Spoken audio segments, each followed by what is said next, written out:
안녕하세요. 대구부동산 스타트입니다. 9월 6일 일일 브리핑해 보도록 하겠습니다. 여러분은 부동산을 전망하시나요? 희망하시나요?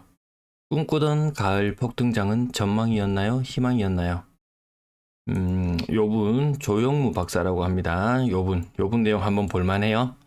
LG경제연구원 소속인가 봐요. 연초에도 한번 본 듯한데 이번에 또 나왔습니다. 상당히 볼만합니다. 그래서 LG경영연구원 여기에 들어가서 2023년을 어떻게 전망했는지 보고서의 요약 부분을 한번 잠깐만 보겠습니다. 침체 요 2022년 12월 30일에 나왔어요. 그러면 24년이 궁금하시면은 연말 혹은 내년 초가 되면 24년 초가 되면은 LG 경영연구원 여기에 들어가서 아마 보고서가 올라올 것 같아요. 23년을 어떻게 전망했는지 한번 봅시다. 침체가 본격화되면서 세계 경제 성장률은 올해 3.2에 이어서 내년에는 2.2%까지 낮아질 전망이다. 얼추 맞아떨어졌죠.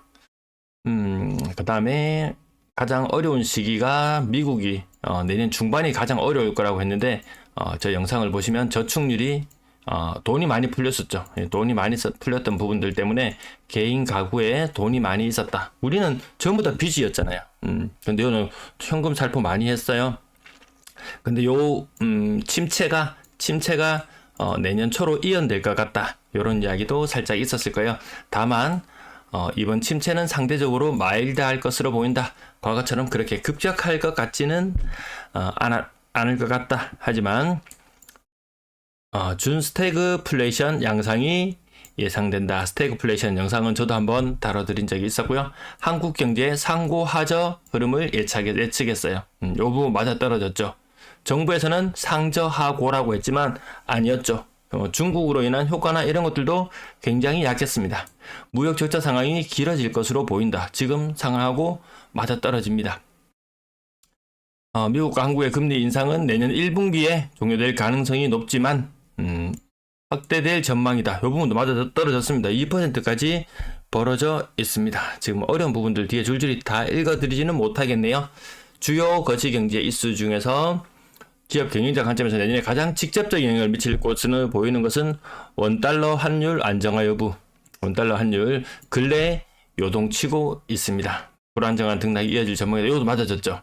미중 경쟁의 새로운 양상, 미중 패권 경쟁 계속 이어지고 있다라는 부분. 그 다음 원자재 가격 추이, 원자재 가격 근래 들어서 갑자기 치솟고 있습니다.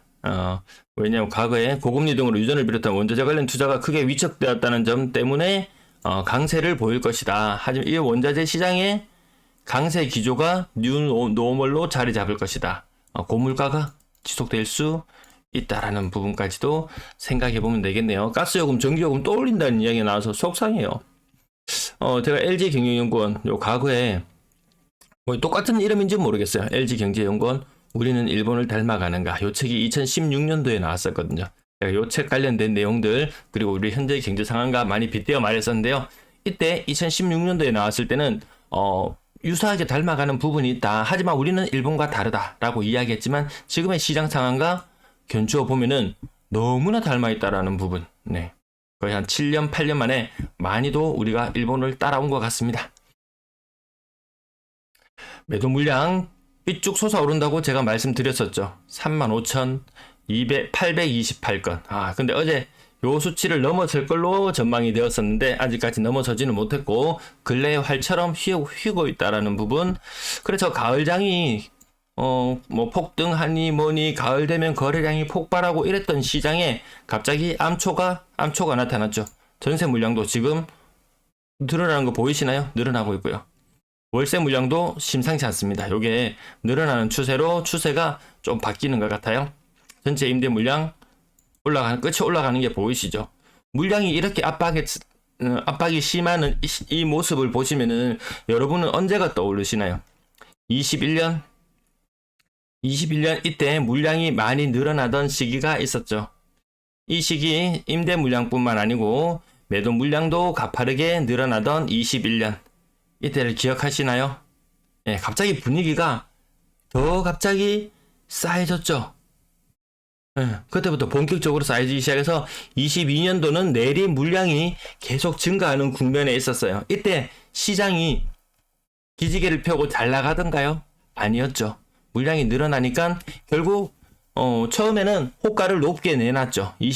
1년 말부터 22년까지 현상을 초반에 이때까지 22년 한 중반까지는 물량을 내놓는데 그 호가라는 게 그때 제가 뭐 이때 막 20% 하락했네요, 얼마 하락했네요 이런 소식들을 전해드리면은 시장에 나가봐라 그런 물건 없다.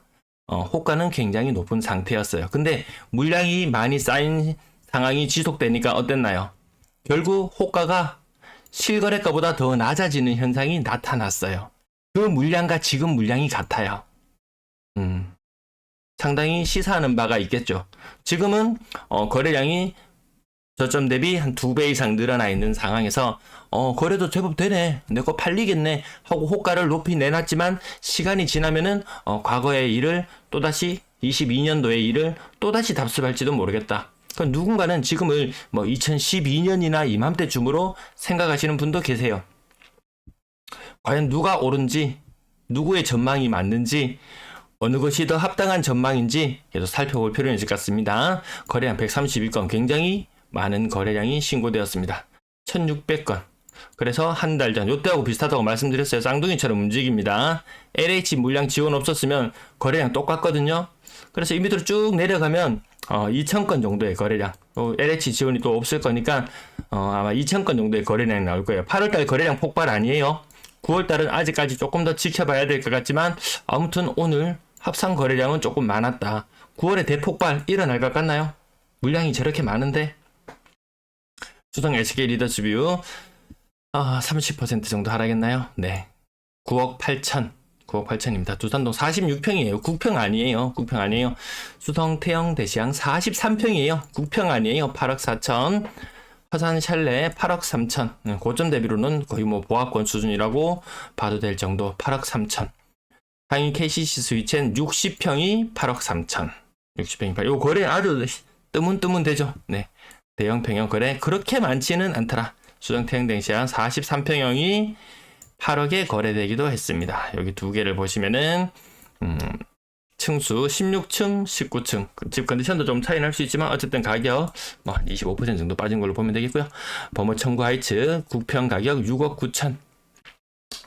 6억 9천도 있고 6억 6천도 있었습니다. 수성 해링턴 플레이스 6억을 살짝 넘어가는 이 상태를 보여주기도 하고요. 수성 하늘 제르레브 5억 9천. 30평 직거래 좀 하여튼 여기 직거래가 좀 많기로 좀 유명한 것 같습니다. 수성 해링턴 플레이스 저층으로 내려오니까 가격이 높은 층과 낮은 층에는 차이가 좀 있더라. 대략 한 10%까지도 차이가 나는 모습을 보였는데, 그렇다면 이 두 가격만 놓고 봤을 때는 3층을 좀 비싸게 샀는 느낌이죠. 올 초 대비 올 초에 뭐 5억 초반까지도 거래가 있었던 걸 감안해 보면은 혼자 진도 뺀다고 이게 다 따라오는 시장이었으면은 아마 쭉쭉 치고 나갈 텐데 진도 빼는 사람만 진도 빼는 그런 분위기를 보여줍니다. 월배 삼정 6억을 살짝 넘어서기도 하고 5억 후반대 가격이 나오기도 하고 그런 상황이네요. 신매효성 백년 가약 5억 7천, 한 28% 정도 대형 평형 거래 중간중간 끼어 있는 모습을 볼 수 있습니다. 남산 롯데캐슬 센트럴 스카이 소형 평형이 5억 3,500. 소형 평형입니다. 소형 평형. 아마 대구에서 소형 평형 중에서 이게 제일 비싼 축에 속하는 것 같습니다. 소형 평형으로 5억 3,500. 버머 태양 하나스 35% 정도 하락해 있는 모습. 5억 2,900. 오페라 트루의 시민의 숲 2020년식 아파트 5억에 미치지 못하는 모습. 다사역 금호 어울림 센트럴 9평이 4억 9천. 요것도 가격이 좀 더 올라왔는 것 같습니다. 4억 중반 조금 더 넘어가던 그 정도 분양권 거래 가격이 형성되어 있었던 것 같은데 4억 9천, 4억 8천 5백. 근데 이거 23년식 아파트에 23년식 아파트. 근데 아이파크 4억 7천 8백, 3억 8천 정도의 매물도 봤었는데 그렇게 치면 20% 이상 더 올라온 상태로 거의 보여집니다. 가격 많이 올라와 있습니다. 오페라 트레시맨의 숲 4억 6천, 9평인데 4억 6천. 요 야구장, 축구장 옆이죠. 고성동 1가, 2가, 3가 쭈름이 있는 그곳. 월성 푸르지오 4억 중반, 성당내면 이 편한 세상 4억 중반, 4억 중 같은 중반인데 요거 38평이겠네요. 근래 들어 조금 비싸게 거래된 감은 약간 있는 것 같네요. 요 근래 가격은 요거보다 조금 더 빠져 있었는데 정말 10% 정도 반등하나 요런 느낌이 들기도 합니다. 복현자이 2020년식 29평 4억 4,500. 동양 엘레브 4억 4,500. 평균적인 하락률이 한 30% 정도 느낌에서 한 28% 정도 느낌까지 지난 두어 달간에 한 2% 정도 또다시 상승했는 것 같은 느낌이 들어요. 그전에 30% 꽉꽉 채우는 것들이 많았다면 지금 여기도 보시면은 30%까지 안 채우더라. 여기도 보시면 30%까지는 안 빠지는 모습, 한 28% 정도. 정말 여기서도 계속 또 반등을 할 것인가? 더 지켜봐야 되겠습니다. 메트로팔레스 만촌동인데요. 4억 3천. 대신 센트럴 자이 26평이 4억 1,700. 요거 얼마 전까지 맞죠? 4억 1,700이면은 9평도 가능했던 그 정도 가격이었는데 순간의 선택이 평수를 바꾼다. 지금 그 정도까지 시장 분위기가 많이 호전되었는 것 같지는 않은데 아무튼 가격은 30 물론 뭐 40% 가까이 빠지는 것도 물론 보이긴 하지만 35 빠지는 보이기도 하지만 조금 더 반등하는 것으로 그렇게 보여집니다. 뭐 5% 10% 이 정도까지 반등은 아니고 지난 1월 끝자락 거의 2월 달부터 지금 9월 달까지 요 정도 느낌이 드는 것 같습니다. 어떤 분이 말씀하시기를 이제 지금 중요한 것은 요 가격 때 이렇게 거의 한 30%다 빠지는 것 같습니다. 지금 중요한 것은 요 9월 달의 가격이다. 제가 8월, 9월 그렇게 구분을 많이 짓진 않았는데요. 따로 지금 9월 달만 따로 짚으면서 한번 다시 한번 살펴보도록 할게요. 여기서부터는 9월 4일 날 한 40% 정도 하락했는 이시아폴리스 쪽 평당 1,000만 원. 평당 1,000만 원 조금 더 넘어갔다가 조금 더 빠지는 것이 보이기도 하고요. 9월 2일자 상인 모아일과 파크뷰 고점 대비 30% 빠져 있고요. 9월달 거래만 짚어볼게요. 9월 2일 수목원 제일풍경채 한 25%인가요? 28%? 28% 정도 빠져 있고요. 또 9월에 거래 이시아폴리스 30평당 1,000만 원.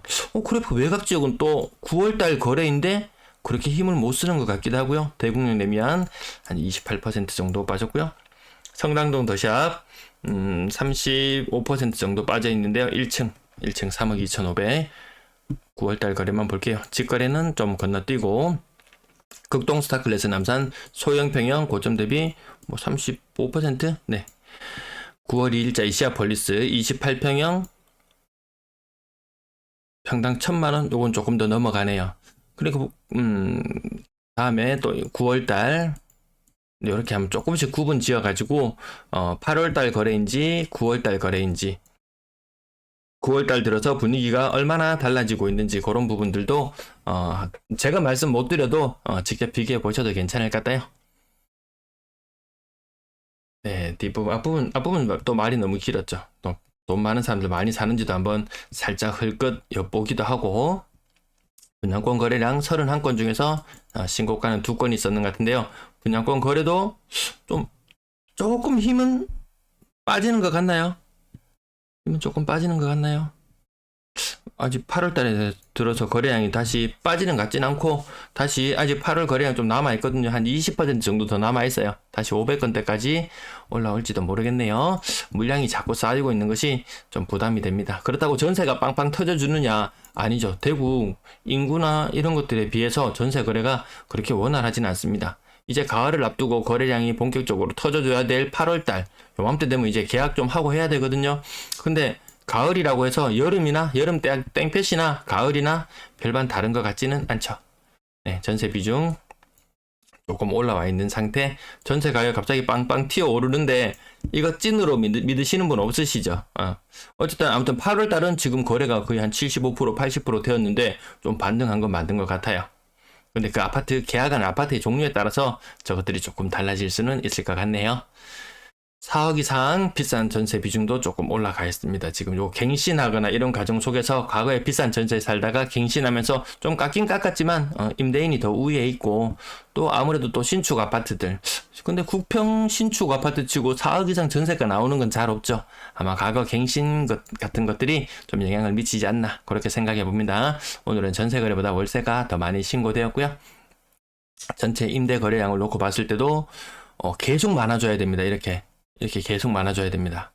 그렇지 않으면은 올 연말 남은 물량과 내년 초 물량까지 조금 부담으로 다가올 것 같네요. 시청 감사합니다.